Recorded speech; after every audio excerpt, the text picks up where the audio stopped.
ক্ৰমবৰ্ধমান শক্তি হৈছে প্ৰকৃত শক্তি, ক্ৰমবৰ্ধমান শক্তি হৈছে ভাৰতীয় সংস্কৃতিৰ প্ৰাণ। এই কাৰণেই ভাৰতীয় সংস্কৃতি বুলি কোৱা হয় জীৱন্ত শক্তি। এতিয়া চোৱা, আমি ক্ৰমান্বয়ে যিহেতু বাঢ়ি আহিব পাৰোঁ, আমি ৰৈ নাযাওঁ। এই ৰৈ নোযোৱা স্বভাৱটোৱেই হৈছে আমাৰ এই ভাৰতীয় সংস্কৃতিৰ প্ৰাণ। ভাৰতীয় সংস্কৃতি কি হৈছিলে, ইমান আক্ৰমণ, তোমালোকে যদি ভাৰত বুৰঞ্জী পঢ়িবলৈ চোৱা, ভাৰত বুৰঞ্জীত ইমান আক্ৰমণ পাবা, ইমান ধ্বংসলীলা পাবা, তথাপি কি হৈ গৈছিলে, ভাৰতভূমিখন শেষ হৈ যোৱা নাছিলে। কিন্তু ইয়াৰ সংস্কৃতি, ইয়াৰ যিবিলাক গুণগাথা, সত্ৰীয়া নৃত্যই হওক, তাৰপিছত তাৰ উপন্যাসেই হওক, লিখনিয়েই হওক, নাটকেই হওক, এই কোনো কলাকৃষ্টি তাৰ শেষ হৈ যোৱা নাছিলে। তোমালোকে যদি চাবলৈ পোৱা, আমাৰ গুহাবিলাকত বা মন্দিৰবিলাকত, মছজিদবিলাকত বিভিন্ন প্ৰতিচ্ছবি আঁকা হৈ থাকে। এই ছবিবিলাক কিহৰ পৰিচয়, আমাৰ সংস্কৃতিৰ পৰিচয়। হাজাৰবিলাকে আহি আমাৰ এইবিলাক ভাঙি ঠান কৰি দিছিলে, যদি আকৌ সি পুনৰ আকৌ গঠন হৈছিলে, পুনৰ আকৌ তাক সৃষ্টি কৰা হৈছিলে। আৰু এই পুনৰাই সৃষ্টি কৰি ক্ৰমান্বয়ে বাঢ়ি থকা শক্তিটোক কি বুলি কয়, ক্ৰমবৰ্ধমান শক্তি। আৰু এই শক্তিৰ ফলতে কি হৈ গৈছে, ভাৰতীয় সংস্কৃতি সদায় জীয়াই আছে আৰু জীয়াই থাকিব। ইয়াতে পাম আমি স্পেংলাৰৰ সভ্যতা সংস্কৃতিৰ কথা। স্পেংলাৰৰ সভ্যতা সংস্কৃতি কি আছিলে, স্পেংলাৰৰ সভ্যতা সংস্কৃতি আছিল যান্ত্ৰিক। ই যন্ত্ৰচালিত ধৰণৰ, ই সদায় ৰৈ গৈছিলে। নগৰীকৰণ বা নতুনৰ ক্ষেত্ৰত সি ৰৈ গৈছিলে। সি পুৰণা সংস্কৃতিক পিছ পেলাই সি আকৌ নতুন সংস্কৃতিহে লৈছিলে। কিন্তু ভাৰতীয় সংস্কৃতি কি কৰিব পৰা নাছিলে, ইয়াৰ প্ৰভাৱ বিস্তাৰ কৰিব পৰা নাছিলে। কাৰণ ভাৰতীয় সংস্কৃতিয়ে নতুনৰ লগতে পুৰণিখিনিক মিলি একেলগে লৈহে সদায় আগবাঢ়ে। চোৱা, বুৰঞ্জীৰ বেলেগ স্তৰে ভাৰতীয় সংস্কৃতিৰ গাত একোটা আচৰ মাৰি থৈ গৈছে, এইটো হয়। বুৰঞ্জীৰ বেলেগ স্তৰে আমি যদি চাওঁ, প্ৰত্নতাত্ত্বিক যুগ, প্ৰাচীন সময়ত, মধ্যযুগত, প্ৰত্যেকটো সময়তে বিভিন্নজনে বিভিন্ন আহি পেলাই ভাৰত ভূমিক আক্ৰমণ কৰিছে। ফলত ভাৰতীয় সংস্কৃতি নষ্ট হৈছে সঁচা, কিন্তু এইখিনিতে আকৌ কি হৈ গৈছে, ক্ৰমবৰ্ধমান শক্তিৰ দ্বাৰা ই আকৌ পুনৰ গঢ় লৈ উঠিছে।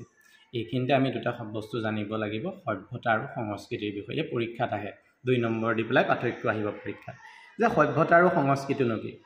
এই দুটা শব্দৰ মাজত কিবা পাৰ্থক্য আছেনে চিন্তা কৰিব লাগে। যে চিন্তা কৰি চোৱা উচিত। অৱশ্যে এই দুটা শব্দ দুটাৰ মাজত পাৰ্থক্য আছে, এটাৰ সলনি আনটো ব্যৱহাৰ কৰিব নোৱাৰি। সভ্যতা এটা বিশেষ সামাজিক বা ৰাজনৈতিক অৱস্থাক বুজায়, ই এটা সমাজ পদ্ধতি। এনেধৰণৰ জীৱন পদ্ধতিৰ জৰিয়তে সাংস্কৃতিক জীৱন সম্ভৱপৰ নহয়। আনহাতে সংস্কৃতি হৈছে কোনো এটা জাতিৰ, সমাজ এখনৰ জীৱন প্ৰতিভা। এটা জাতি সুসভ্য হ'ব পাৰে বা আনহাতে ইয়াৰ তেনে কোনো লেখত ল'বলগীয়া সংস্কৃতি নাথাকিবও পাৰে। চোৱা, ইমান বুজিবলৈ গ'লে আমি এটাই মনত ৰাখিবা, সভ্যতা হ'ল বহুত ডাঙৰ।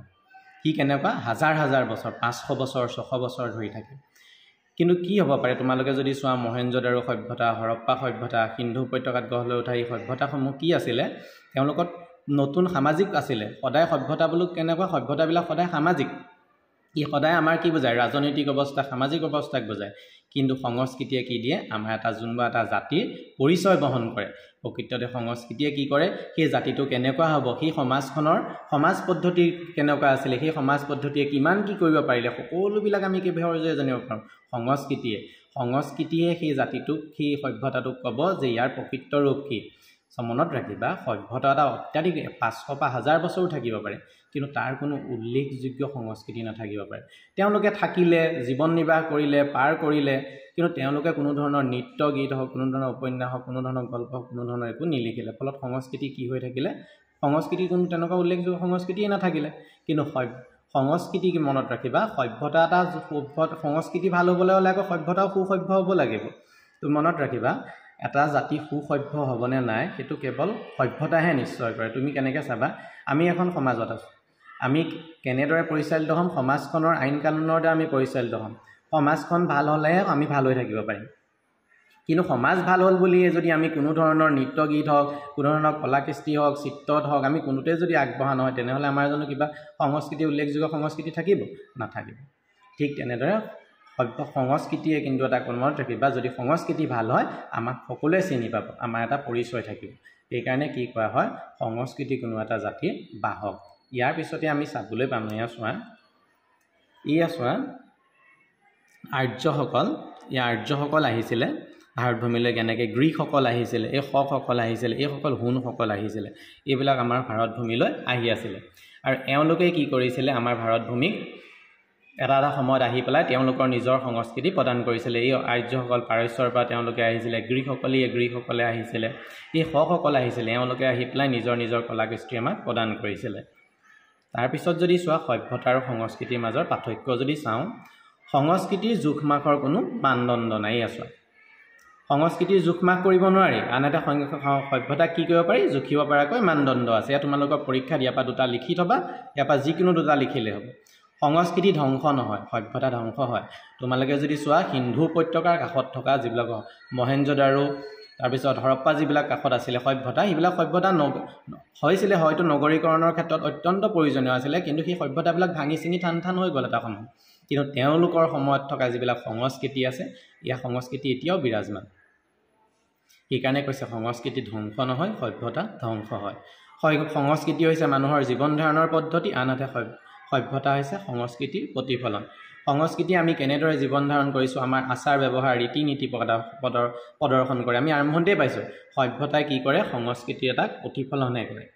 সংস্কৃতিৰ ফালৰ পৰা উন্নত বুলি গণ্য কৰিবলৈ হ'লে মানুহৰ মনৰ উৎকৃষ্টতা চাব লাগিব আনহাতে মানুহক সভ্যতাৰ পৰিসৰত উন্নত বুলি ধৰিব পাৰি সভ্যতাৰ ফালৰ পৰা মানুহ উন্নত কিন্তু মানুহৰ মনটো যদি প্ৰকৃততে জুখিব পৰা যায় সেইটো সংস্কৃতিৰ দ্বাৰাহে জুখিব পৰা যায় জীৱন যাপনৰ সকলো ধৰণৰ কলা হ'ল সংস্কৃতি ধৰণ বা কলা সংস্কৃতি মনত ৰাখিব আমি জীৱন যাপন কৰিবলৈ যিবোৰ কলা ব্যৱহাৰ কৰোঁ নীতি নিয়মেই হওক যেনেকৈ জীৱন যাপন কৰি সকলোবোৰ কিহৰ বস্তু সংস্কৃতি আনহাতে উন্নত শিল্প বা প্ৰযুক্তিও কেৱল সভ্যতাই আমি যিবিলাক উন্নত শিল্প প্ৰযুক্তি আমি ব্যৱহাৰ কৰোঁ আমি ইণ্ডাষ্ট্ৰি এইবিলাক সকলোবিলাক এটা কি হয় তাৰ কোনো এটা সভ্যতা নগৰীকৰণ সভ্যতা বা নতুন সভ্যতাৰ এটা আধুনিকৰণ সভ্যতাৰ এটা ভাগহে ইয়াৰ পৰা তোমালোকে সংস্কৃতি আৰু সভ্যতাৰ যিকোনো দুটা পাৰ্থক্য লিখি ৰাখিবা ইয়াতে যদি চোৱা তাৰ পিছৰ পেৰেগ্ৰাফত আমি চাওঁ সংস্কৃতিৰ অবিচ্ছিন্ন ধাৰাই ভাৰতীয় জীৱনৰ মূল সম্পদ ইয়াত প্ৰবাহ বাধাহীন গতিৰ বুৱতী সুঁতি এই পেৰেগ্ৰাফটোত যদি আমি চাবলৈ যাওঁ মনত ৰাখিবা ইয়াত এই কথাটোহে কৈছে এই গোটেই পেৰেগ্ৰাফটোত তোমালোকৰ 33 নম্বৰ পেজৰ পেৰেগ্ৰাফটোৰ ওপৰৰ পেৰেগ্ৰাফটোত এইটোৱে ক'বলৈ গৈছে যে আমাৰ ভাৰত ভূমিখন প্ৰকৃতিগতভাৱে বিভিন্ন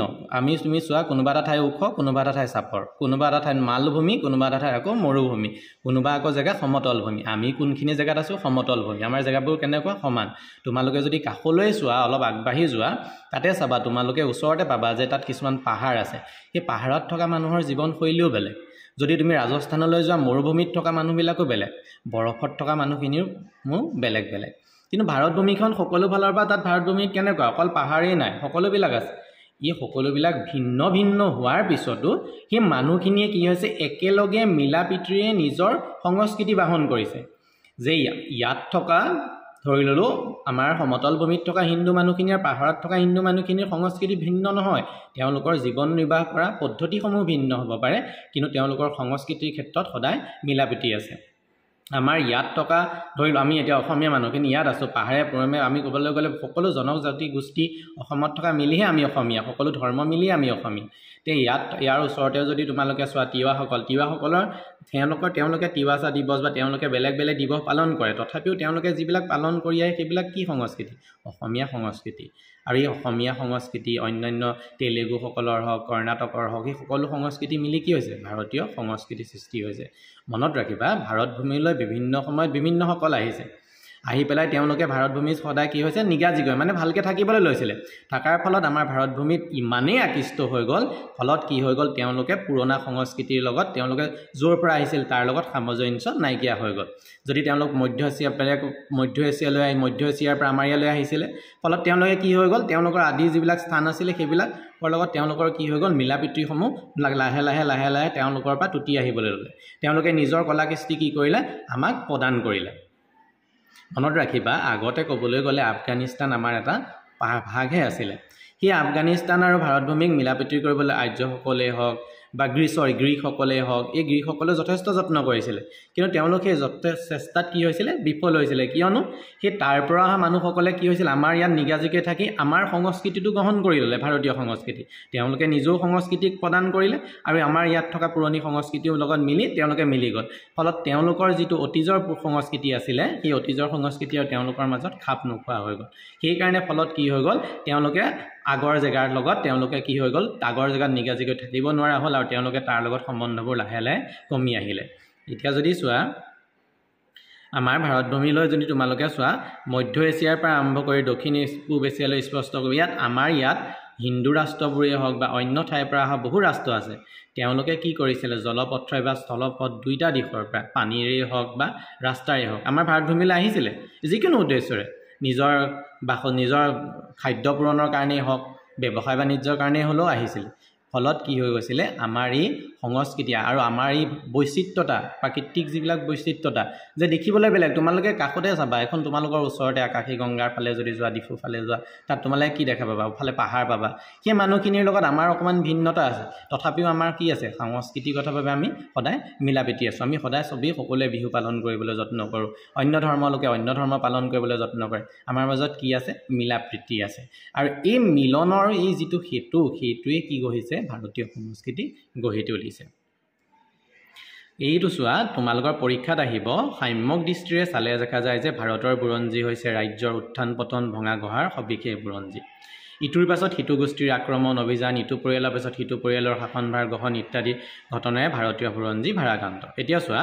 ভাৰতবৰ্ষৰ বুৰঞ্জী হৈছে ৰাজ্যৰ উত্থান পতন ভঙা গঢ়াৰ সবিশেষ বুৰঞ্জী ভাৰতৰ যদি বুৰঞ্জী চোৱা তোমালোকে এটা কথা গম পাবা যে বিভিন্নজনে আহি বিভিন্ন সময়ত আমাক কি কৰিছে আক্ৰমণ কৰিছে ফলত কি হৈ গৈছে আমাক টুটি আমাৰ পৰা বস্তুবোৰ নি কৰি আমাক শেষ কৰি দিছে আকৌ কি হৈছে শেষ হোৱাৰ পিছত আমি কি কৰিছোঁ আকৌ আগৰ দৰে কি হৈছোঁ লাহে লাহে আমি সেই আকৌ আগৰ অৱস্থালৈ আহিছোঁ আকৌ তাৰপিছত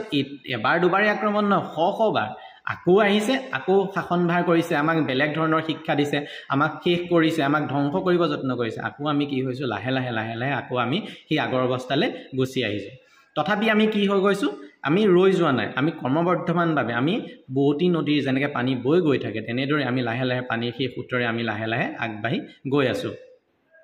ই কি হৈ গৈছিলে চোৱা ই অকস্মাতে ৰাজ্য ভঙা গঢ়াৰ হেঁচাত ৰুদ্ধ হৈ যোৱা নাছিল আমাক আক্ৰমণ কৰি ফলোৱাৰ ফলত কি হৈছিলে বহু ৰাজ্য আমাৰ মাজত কি হৈ গৈছিল হেঁচাত আমাৰ ৰাজ্য কিছুমান আমাৰ ইয়াৰ পৰা লুপ্ত হৈ গৈছিলে ফলত কি হৈ গৈছিলে কিন্তু ভাৰতভূমি বা ভাৰতৰ সংস্কৃতি শেষ হৈ যোৱা নাছিল আমি লাহে লাহে কি কৰিছিলোঁ সংস্কৃতি আৰু আমাৰ যিবিলাক পুৰণি আমাৰ ঐতিহ্য আছে আমাৰ অসমৰ যদি চোৱা এই শিৱসাগৰৰ ফালে থাকিছোৱা ৰংঘৰ কাৰেংঘৰ আহোমসকলৰ এই যিবিলাক পুৰণি ঐতিহ্য আছে এই ঐতিহ্যৰ মৰ্যাদাৰে আৰু সংস্কৃতিৰ মিলনেৰে আমি কি হৈ গৈছিলোঁ লাহে গঢ়লৈ উঠিছিলোঁ তাতে যদি চোৱা আমি অলপ আগত কৈ আহিছিলোঁ মহেঞ্জোদাৰো হৰপ্পাৰ সংস্কৃতি এটা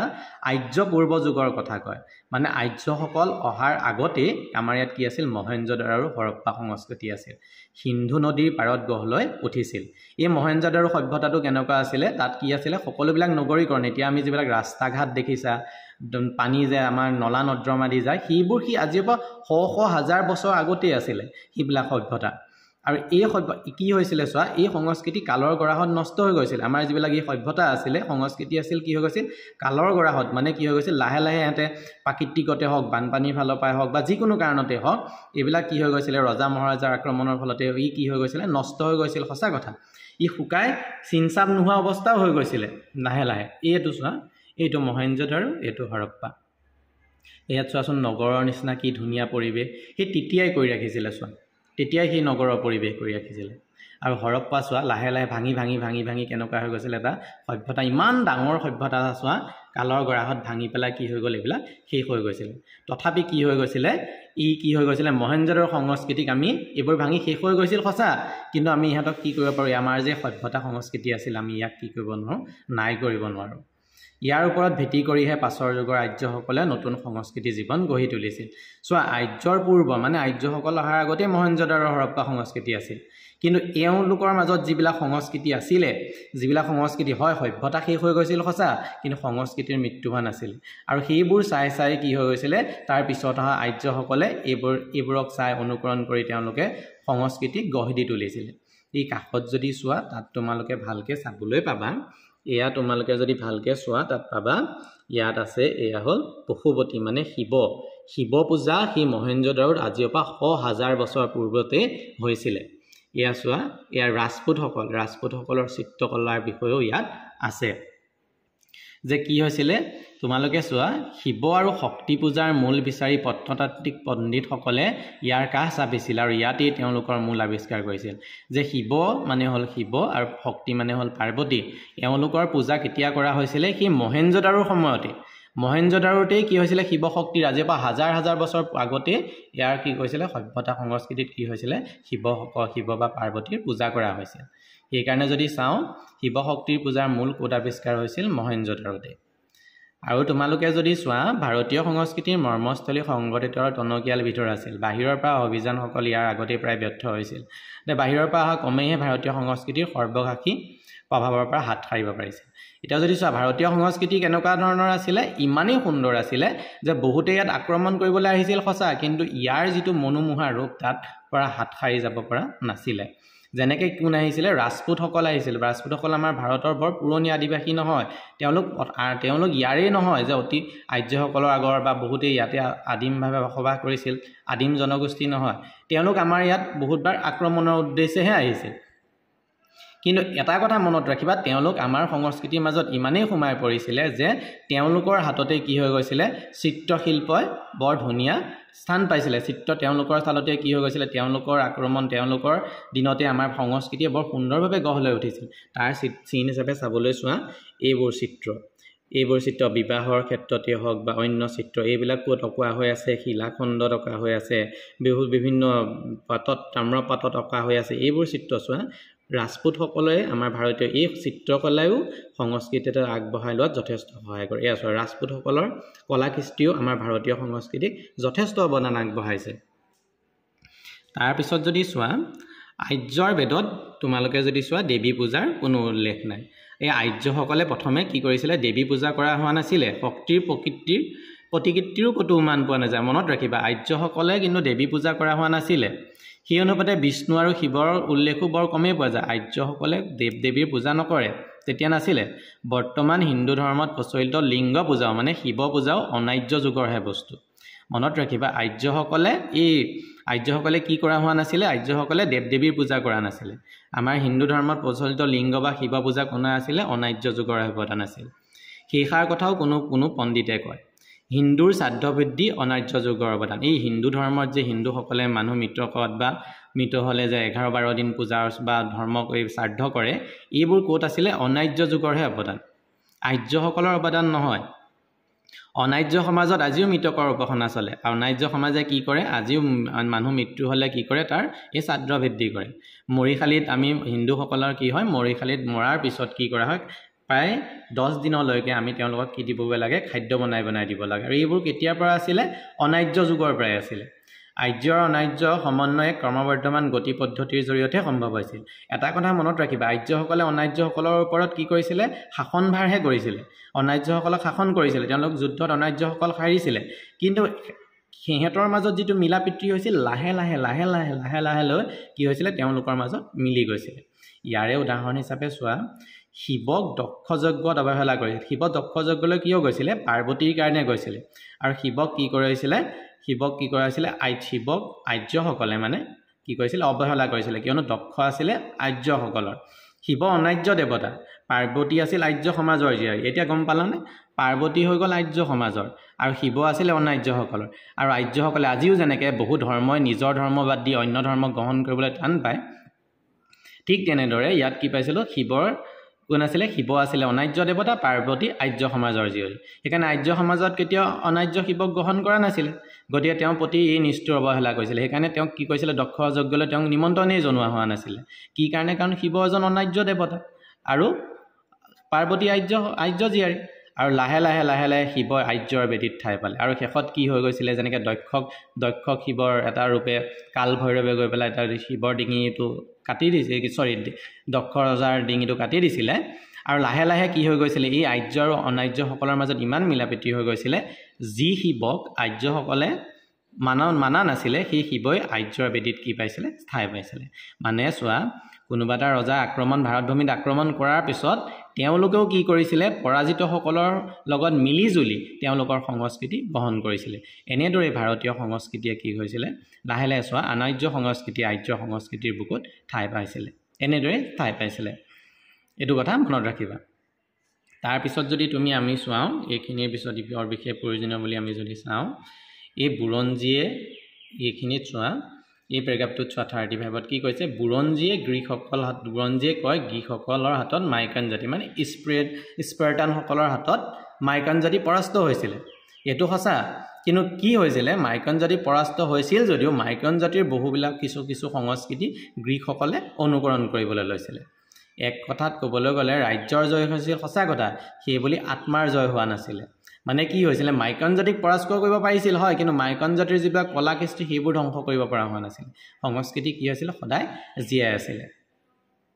ঠিক তেনেদৰে আমি এইবিলাকত যদি পাওঁ ভাৰতত আদিম আদিবাসীসকলৰ অভিযানকাৰী ৰাজ্য সমাজৰ হাতত পৰাজিত হৈছিল এনেদৰে আৰ্যৰ বিজয় অভিযান সাৰ্থক হৈছিল সংস্কৃতিৰ ক্ষেত্ৰত অনাৰ্যৰ কৃষ্টি সমলে আৰ্যৰ ভঁৰাল চহকী কৰিছিল অলপ আগত যে পাইছিলোঁ অনাৰ্যসকল কি কৈছিলোঁ যে হাৰিছিলে কিন্তু অনাৰ্যসকলৰ যিবিলাক সংস্কৃতি আছিল কলা কৃষ্টি আছিলে সেইবিলাকেহে কি কৰিছিলে প্ৰকৃততে আৰ্যসকলৰ যিবিলাক সংস্কৃতি তাৰ সংস্কৃতি ভঁৰাল চহকী কৰিছিল আৰু এই আৰ্য অনাৰ্যসকল ক'ত আহিছিল ভাৰতত আহিছিল তো তেওঁলোকৰ সংস্কৃতিয়ে কাৰ সংস্কৃতিক দৃঢ় কৰিছিল ভাৰতীয় সংস্কৃতি দৃঢ় কৰিছিলে তোমালোকে যদি ইয়াত ভালকৈ চোৱা যে ইয়াত তোমালোকে পাবা যে চুফিবাদৰ মূল কি আনহাতে তোমালোকে যদি চোৱা কোনো আন খ্ৰীষ্টীয় ইয়াত তুমি চোৱা চুফিবাদৰ মূল কুৰাণ শাস্ত্ৰ বুলি ঘোষণা কৰা হয় তথাপিও চুফিবাদৰ উপনিবাদ দৰ্শনৰ মাজত এক অভূতপূৰ্ব মিল থকা দেখা যায় এতিয়া চোৱা চুফিবাদ হ'ল ইছলামসকলৰ আৰু উপনিষদ হ'ল আমাৰ বেদান্তৰ পৰা অনা হিন্দুসকলৰ এইখিনিৰ মাজত কি থকা যায় দুইখিনিৰ মাজত পাৰ্থক্য আছে যদিও তেওঁলোকৰ যিবিলাক আদৰ্শ তেওঁলোকে যিবিলাক দৰ্শন আমাক কেনেকৈ ৰীতি নীতিৰে চলিবলৈ শিকায় কি কৰা উচিত অনুচিত শিকায় এই সকলোখিনি ক্ষেত্ৰত আকৌ তুমি যদি ভালকৈ পঢ়িবলৈ যত্ন কৰা এই দুইখিনিৰ মাজত কি আছে আমাৰ মাজত কি আছে মিলা প্ৰীতি আছে দুইখিনিৰ মাজত কি আছে দৰ্শনৰ মাজত কি আছে মিলা প্ৰীতি আছে এই মিলা প্ৰীতিসমূহ কিহৰ ফলত হয় এই সংস্কৃতি এই কথাবোৰ মনত ৰাখিবা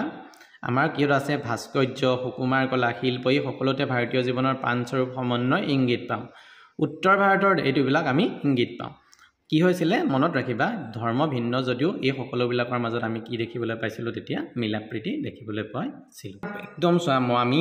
যিখিনি প্ৰয়োজনীয় সেইখিনিতে গুৰুত্ব দিছোঁ তাৰপিছত চোৱা আমি পাম উত্তৰ ভাৰতৰ লগত দক্ষিণ ভাৰতৰ ভাস্কৰ্য মনত ৰাখিবা এইটো পৰীক্ষাত আহে উত্তৰ ভাৰতৰ দৰে দক্ষিণাত্যৰ ভাস্কৰ্যৰ ওপৰত বহিৰাগত প্ৰভাৱ পোনপটীয়াকৈ পৰা নাছিল আমাৰ উত্তৰ ভাৰতসমূহত ভাৰতত বহিৰাগত বাহিৰৰ পৰা অহা লোকসকলৰ প্ৰভাৱ বেছিকৈ পৰিছিলে কিন্তু দক্ষিণ ভাৰতত কেনেকৈ পৰা হোৱা নাছিলে চোৱা উত্তৰ ভাৰতৰ যিখিনি ভাস্কৰ্য আছে ভাস্কৰ্য মানে গম পাইছানে এই শিলাখণ্ডবিলাকত যে ধুনীয়া ধুনীয়াকৈ অংকন কৰে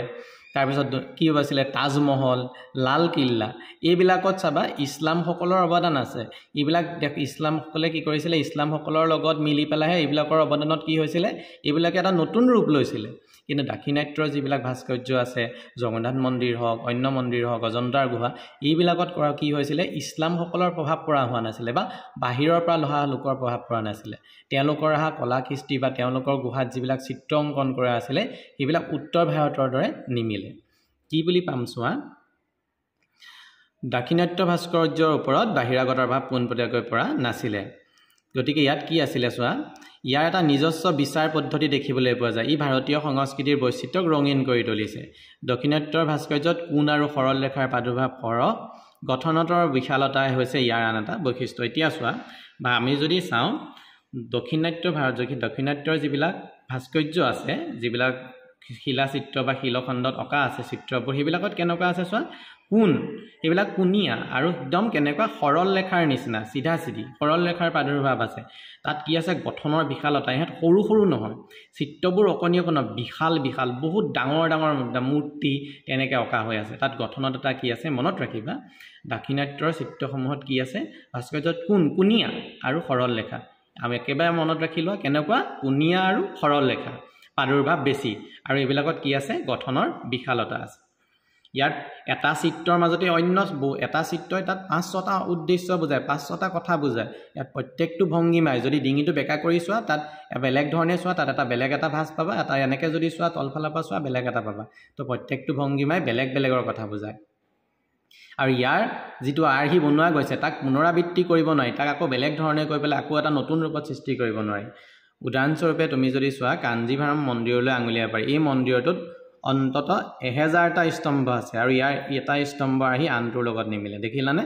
কাঞ্জীভাৰম বুলি যিটো মন্দিৰ আছে তাত কি এটা আছে 1000টা স্তম্ভ ডাঙৰ ডাঙৰ যে খুঁটা তেনেকুৱা 1000টা আছে আৰু এটা স্তম্ভত যিবিলাক আৰ্হি অঁকা হৈ আছে একো পুনৰ আকৌ অন্যটা খুঁটাত নাই সেইটোও বেলেগ বেলেগ তো প্ৰত্যেকটোৱে বেলেগ বুজায় এইবোৰৰ সাজসজ্জাৰ জাক জমকতা আৰু প্ৰতিকৃতিৰ বিশালতাই সাধাৰণতে অন্তৰ্ভুক্তি মনত ৰাখিবা দাক্ষিণাত্যৰ যিবিলাক আছে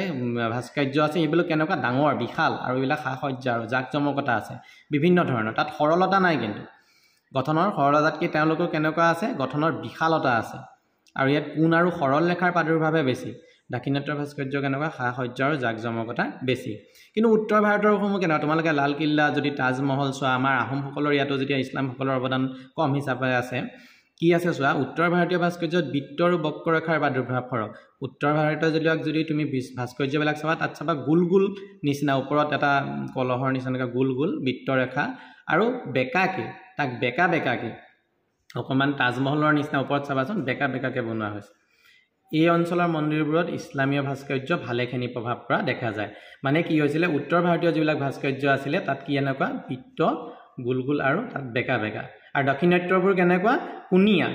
আমাৰ যিবিলাক কম্পাছত চাবাচোন কুনিয়া আৰু তাত সৰল ৰেখা দক্ষিণাত্যৰ কুনিয়া আৰু সৰল ৰেখা আৰু উত্তৰ ভাৰতৰ ভাস্কৰ্যসমূহ কেনেকুৱা বৃত্ত গোল আৰু বক্ৰৰেখাৰ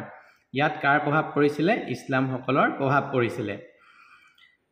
ই আচলতে সংহতিৰ ভাস্কৰ্য সংহতি মানে মিলাপ্ৰীতি ইয়াত হিন্দু মুছলমান সকলোবিলাক মিলি পেলাই ইয়াত কি হৈছিলে ইয়াত সংহতি হৈছিলে কিন্তু দক্ষিণাত্যৰ ভাস্কৰ্যত সংহতি হোৱা নাছিলে ই নিজাববীয়াকৈ আছিলে ইয়াত দক্ষিণাত্যৰ কাৰুকাৰ্যৰ মাজত বিশালতা আছিলে ই কাৰো সহায় হোৱা নাছিলে বিশালতাৰ সহায়ত নহয় ই কি এনেকুৱা হৈছিলে ইয়াতকে উত্তৰ ভাৰতৰ ভাস্কৰ্যসমূহ কি আছিলে একদম চোৱা ইয়াৰ শোভা সমন্বয় আৰু গঠনৰ সূক্ষ্মতাৰ জৰিয়তে প্ৰকাশ পাইছে দাক্ষিণাত্যৰ যেনেকৈ কাৰুকাৰ্য বিশালতাৰ সহায়ত পাইছে কিন্তু ইয়াত বিশালতাৰ নহয় ইয়াত কি হৈছে সৰু ক্ষুদ্ৰ অকণিকৈ ধুনীয়াকৈ প্ৰত্যেকটো সৃষ্টি একদম বস্তু অকণিকৈ বনাইছে ক্ষুদ্ৰ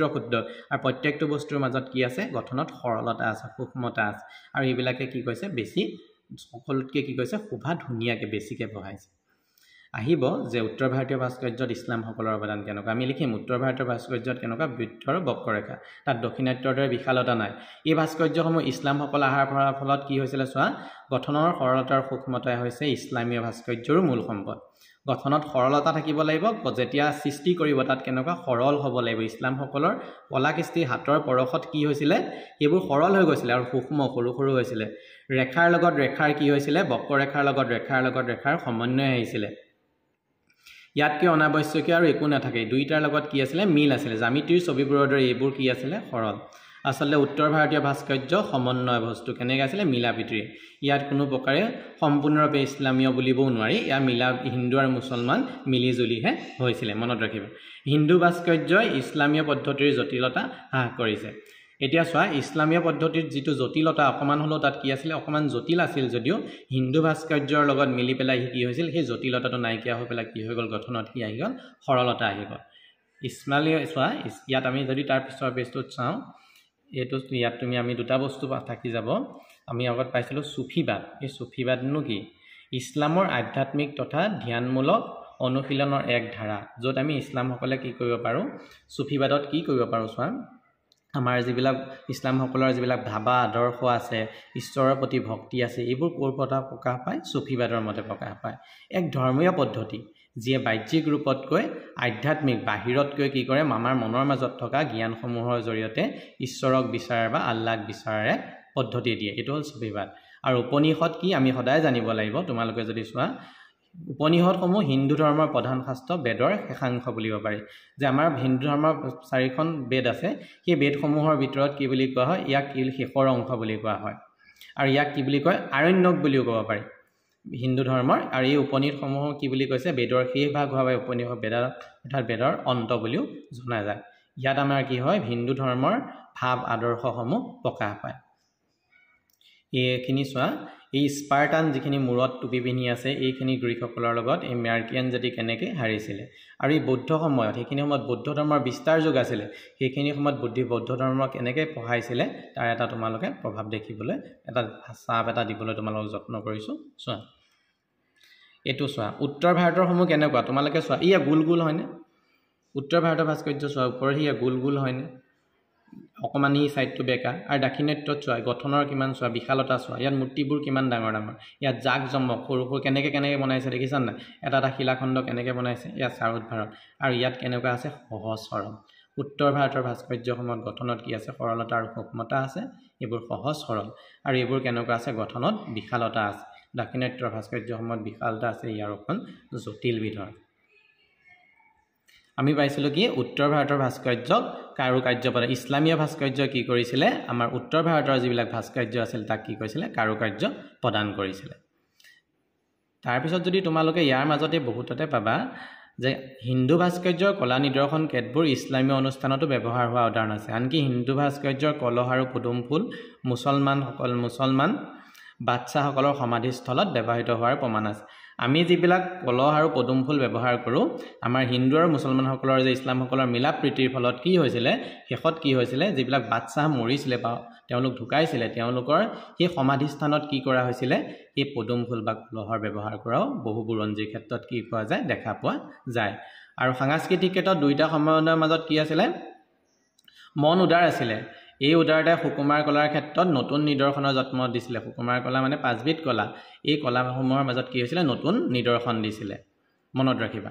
ইয়াতে আমি যদি চাওঁ সুকুমাৰ কলাসমূহৰ ভিতৰত সম্ভৱতঃ চিত্ৰশিল্পই বেছি স্থায়ী মনত ৰাখিবা সকলোতকৈ বেছিকৈ যদি এতিয়া চোৱা ভাস্কৰ্যসমূহ হ'ল চিত্ৰশিল্প তাত ছবি আঁকিছে এইবোৰ সকলোতকৈ বেছি সময় ধৰি থাকে আৰু সেইকাৰণে কি হয় চিত্ৰশিল্প সদায় যুগান্তৰ বহু যুগলৈকে থাকে সেইকাৰণে